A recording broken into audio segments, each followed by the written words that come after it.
This country over the last, I'd say 20 to 25 years, has had this very strange fixation with pirates. The success of this movie series is evidence of it. Now, I've mentioned before that I'm very blessed to live in north central Florida, near this place called St. Augustine that makes quite a bit of revenue romanticizing the culture of pirates. But this is tied into kind of a current event that happened recently. Mr. Como made a statement about how America was never all that great. It was a poor choice of words, to be sure. But there was a response, of course, from the White House News Network trying to shoot it down, and in the process, basically showing an epic level of stupid here. Now, all of my students out there, Patreon students, pay attention. You should be able by now to tell me what this dress means and what these side posts mean about what they're trying to do here, and we'll leave it at that. Tomorrow will be Secret Saturday, so I will be expecting my students to have a report on what they found from this news cycle. Anyway, point being is that in 500 years, do you think if there were towns that were celebrating the Bloods and the Crips and MS-13 in a way that we celebrate pirates today, do you think that would be appropriate? Because the people from this time, where there were pirates, would look at us like we're morons. Because they were nothing more than thugs that were, for one reason or another, put into very desperate circumstances and had no choice but to go out and rob and rape and pillage and steal and cause grief and misery on an epic scale. And they could do it in the New World, in the Caribbean, where there were no authorities. And that's really what this boils down to.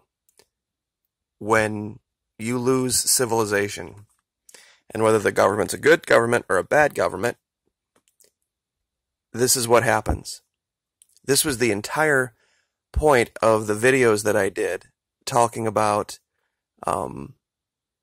prison escape, talking about when shit hits the fan, that the most seedy, the most nasty, most dirty survival of the fittest types are going to be the ones that rise to the top. And that was the case in the New World for many, many, many years. I've had, this was another video that I did talking about this. Give me a second while it loads here.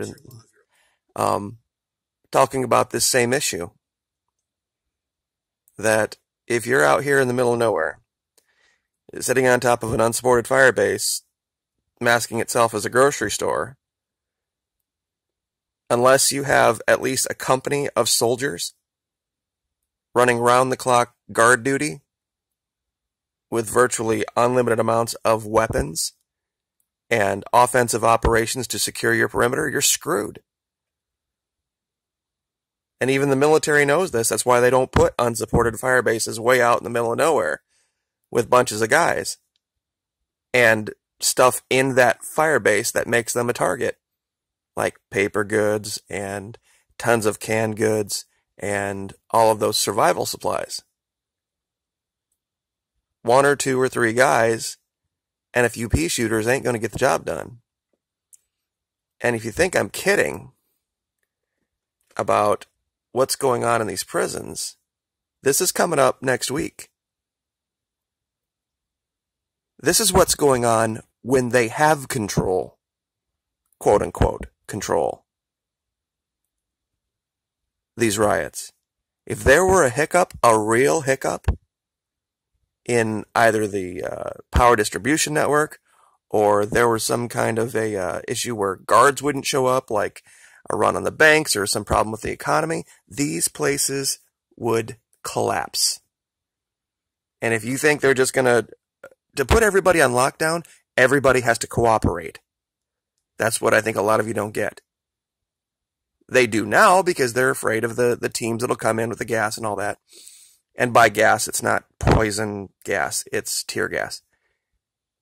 You know, and they will, but if the entire prison decides they don't want to go walk into their cells and get locked down, and the prison is on half or quarter staff, they're screwed. They're not locking anybody down. And I have to bring this up because, to me, it's relevant. What we see happening in Colombia and Venezuela is a direct analog. The leaders of the FARC have gone, here it says they disappear. They haven't been disappeared. They've disappeared of their own volition. And they are now rearming in the mountains of Colombia. They are going to join forces with the ELN. And it's going to be a straight up shooting war. And you got to remember something. These guys, according to the Colombians, are criminals. And when it reaches a tipping point in these societies around the world, and this is the one closest to us, you'll have a front row seat to what heavily armed, disenfranchised, angry criminals that are organized can do. And what they will be willing to do, and it will look like what happened in Charleston when Blackbeard sacked it. It's going to be an absolute free-for-all, and that Americans think this idea of pirates is so romantic, they're going to get a good taste of that very quick. About how ugly and nasty and dirty this can get. And I know I have a whole bunch of people out there sitting right now, well, we got our guns and we're ready for them. They can come. You'll last for a minute. You'll last for a week. But eventually, even the settlers in this country had their weapons and they were still overrun by pirates. And when we look to Venezuela, we look to what's going on there. This statement says it all. It says the commune holds a solution to the crisis. And I know everyone's like, oh, I knew you were a communist. It's not what I'm saying here. What this says is that people banding together in communities and looking to each other for support, not 10 people or 15 people or 20 people. We're talking a few hundred. Regardless of whether you're black or you're white or you're Hispanic or whether you're liberal or whether you're conservative, if everybody looks out for everyone else and everyone else is on the same sheet of music, then you guys are going to be all right. But holing up out in the middle of nowhere ain't going to work. And so this is why I brought all this up today, this issue with pirates, because it ties into this statement where when Cuomo said America wasn't always all that great, what he really meant was that there have always been problems. There was never a time when everything was perfect for everyone. 50s, 60s, 70s, 80s, 90s, we could go back pre-World War I, the Spanish-American War, the War of 1812, the Civil War, the Revolutionary War, the French and Indian War. You can go back literally through the history of this country, and it's been war after war after war after war after war. There's always going to be a fight for something. And there's always going to be areas that when people start romanticizing the lack of government or the lack of control, that will get controlled by pirates. Nature abhors a vacuum. And where power ceases in one area, people roll in. And that's exactly what's happening now. Parts of Venezuela and parts of Colombia. They are gearing up for an epic shooting war.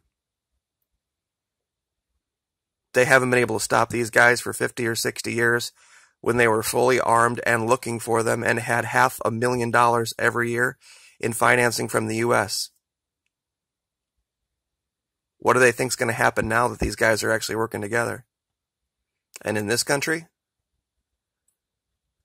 our prisons are ready to explode. 2.3 million prisoners are on the verge of riot. And it will take all the National Guard, the state police, and these agencies can do to maintain this and get it back down to a low boil.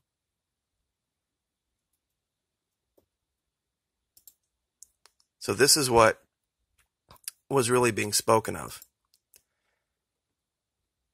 No one is making the allegation that, we're the worst country in the world.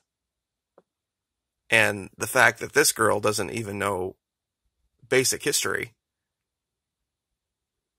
about what really happened during that time shows a very scary paradigm that they have the audience they do. And in our next video, what we're going to talk about is the real reason behind what happened to InfoWars, what happened to those platforms, and why they have been slowly pushed off the airwaves. So we'll leave it there. Like, share, subscribe.